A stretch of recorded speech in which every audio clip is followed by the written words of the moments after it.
Failing your exams? Stop. These 8 secret techniques from a seasoned pro that has failed and got back up made me realize that either I can continue to lay there or again, get back up. So I chose to get back up. What's going to be interesting, point number 4 will really blow your mind. Are you ready to ace your test? Let's dive in. I love this quote by Napoleon Hill. He says, whatever the mind can achieve, whatever the mind can conceive and believe it can achieve. You mind if I share a story with you, family? It was August 30th, 2014. That was the day that my exam hopes was shattered. I was excited. I sat down at the exam in the proctor area. I checked in all my stuff. So again, I'm excited, a little nervous, but I'm excited. And again, I'm in front of this computer. The questions started coming up. And after the first or second question, I started losing hope. I started losing myself. Hey, let me just be honest with you, family. I just knew it was over with because I didn't know any of these questions that they was asking me from the CAPM. And I continued to go through it and go through it. And then afterwards, I got my feedback, or you should say my score. And it said in big bold letters, unfortunately, you did not pass. And that hurt. That hurt so much, family, because I know I made the commitment. I know I wasn't just interested. I know I did the actual work to be where I was at, or did I? So then I had to ask myself, what am I going to do? Am I going to lay down and just say, hey, maybe everybody was right. The CAPM exam is hard. Maybe everybody was right. The PMP exam is hard. Nobody really passes these things. But I made it up to myself. I made it in my mind. I said, you know what? We have to do this again. We're not going to try. We're actually going to do this again. And so I went through the whole process again, studying.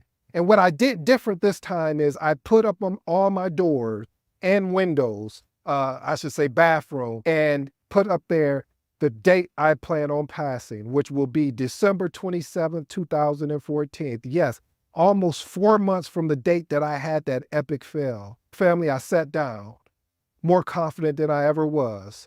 I didn't care what the outcome was at this point because I knew I didn't think that I did the work.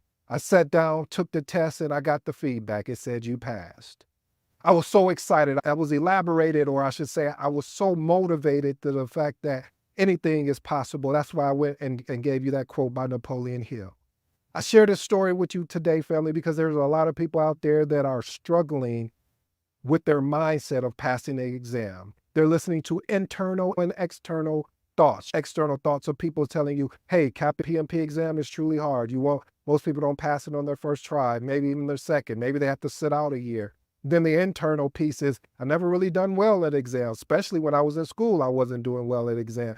When it came to the SAT, ACT, whatever exam it was that you put in the work, and seeing people didn't have the success that you believe that you deserved, I ask you and I question you is, what are you going to do?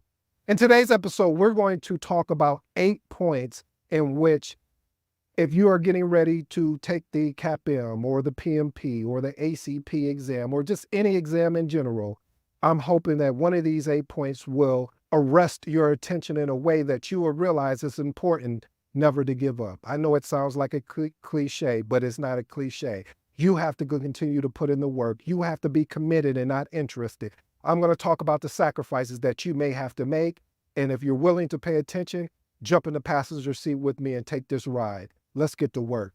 Point number 1, understand your why. See, when I failed that first time on that CAPM exam back in August 30th, 2014, I said, why am I doing this? I had to sit down after the exam and clearly define, why am I doing this? What was I doing it for? More money, to get more money? Was I doing it to get a better job? Was I doing it for self-gratification? What was my why? And I realized my why is because I was always told, or my results that came back told me that, hey, you're not really a good test taker. And I wanted to prove not just to myself, but to the world. I am an exceptional test taker. So I challenge you, family, is that write down your why, because you're going to have moments where you're not even going to want to study. You're going to have moments to question, why are you even doing this? That why is going to be your motivator. Is it for family? Is it for personal reasons? Understand and unpack your why and then connect those study efforts to that why. Let's move on to point number 2. Message. Anytime I say message, if you're new to the episode, this is a point you want to lock in. You want to pay attention, because I'm going to say something that may seem common sense, but they always say common sense can be taken lightly. Point number 2, eliminate distractions.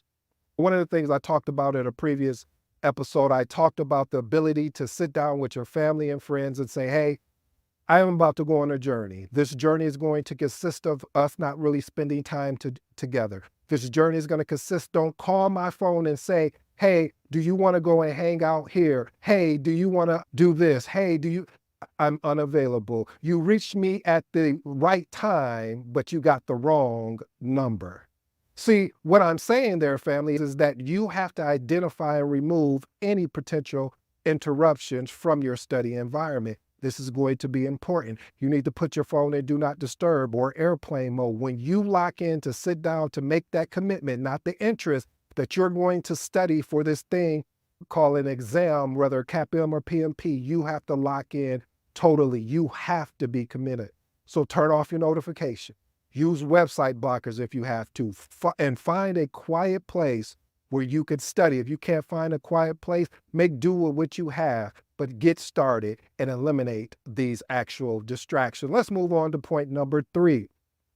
Utilize various study methods. One of the things that I incorporated in my study approach was a lot of visual aids. I told you about the signs that I put in my bathroom, on all of my doors, anywhere I could put a sign up about me passing in the exam. But from a visual aid test, if you're taking the CAPM exam, a lot of the CAPM exam is based around vocabulary, based around ITTOs, meaning inputs, tools and techniques, and outputs.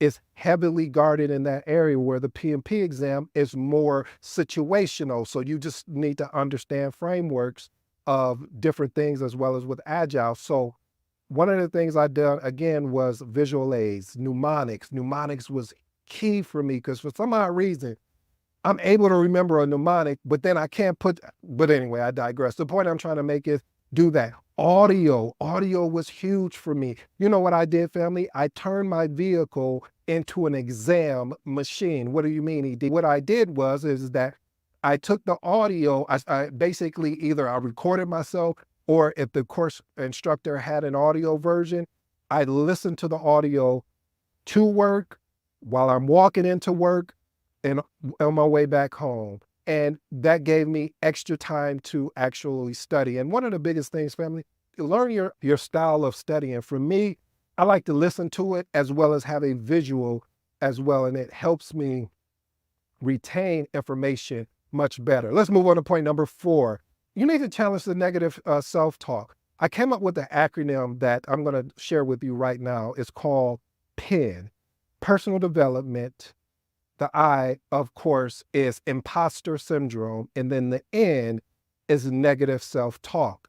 So since we're on the N part, is a lot of times, family, we have this negative self-talk, whether, again, like I said, external or internal. But the external things are never going to defeat us more than the internal things. Why you say that? I say that because if externally somebody is telling something to you, but you have an internal belief, you broke all of the limited beliefs that possibly was out there for you, and you made the decision, not the choice, but the decision to move forward. Now this changes everything. It doesn't matter what someone says to you. It doesn't matter if somebody says, why are you taking that CAPM exam? You've already failed it. Why don't you just give up? You have the years of experience. You don't need no certification.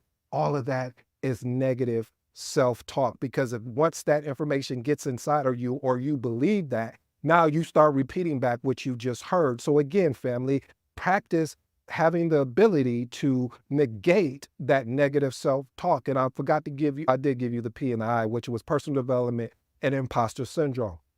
Let's move on to point number 5.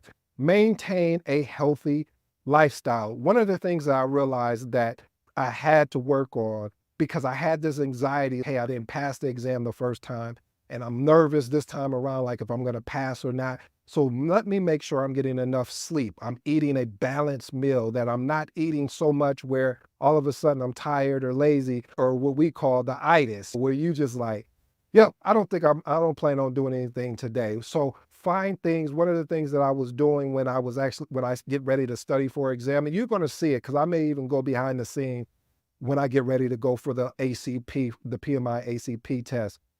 I made sure that I either got on a treadmill, jump rope, went for a walk, something to really just get my mind off the exam so I could come back with a fresh mind and make sure I can keep that same concentration. Let's move on to point number 6.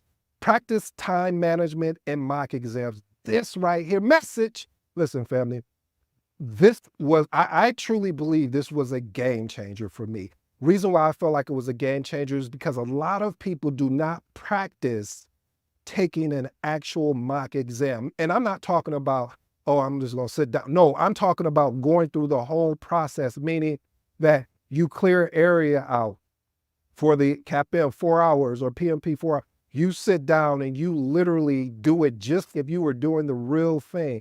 When you do that, you start creating habits. You start understanding, okay, I'm weak right here. I probably should improve on this particular area or that area. But again, family, it's important that what this does is it helps you be comfortable in an uncomfortable position. Because I don't know about you, but if you've ever taken an exam, especially if you're not taking it at home, it's uncomfortable. Why is it uncomfortable? Because you don't feel that you have the safety around you. And then it's so there, and which I love is that they're making sure that nobody comes in the exam to cheat, that people that put in the work, they deserve to be rewarded by getting certified or passing the exam. So when you sit down to do an actual mock exam, this helps taking the pressure that you're already feeling and being uncomfortable while you're comfortable. I love that. Let's move on to the next point. Number 7, you're going to have to find ways to manage your stress and find relaxation techniques. One of the things that I've done, and I always share this with you guys, I'm still a work in progress, is that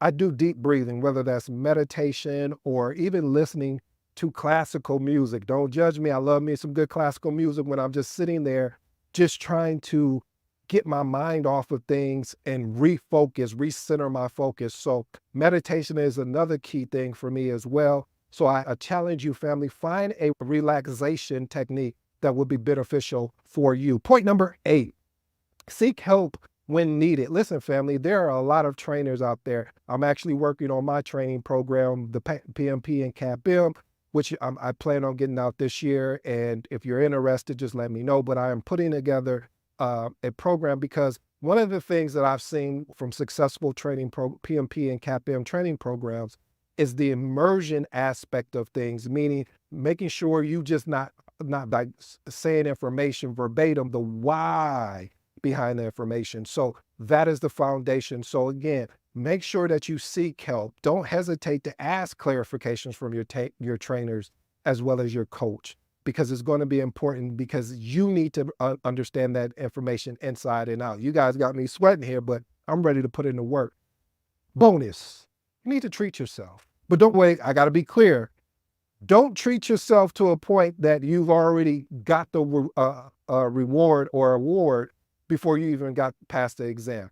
When I talk about treating yourself, is saying, hey, let me get a snack, or let me watch a short episode of a TV show or something that I enjoy in a short amount of time. Not oh, we're going to just take the day off because, hey, we've been killing it on these mock exams. No, that's not what I'm talking about.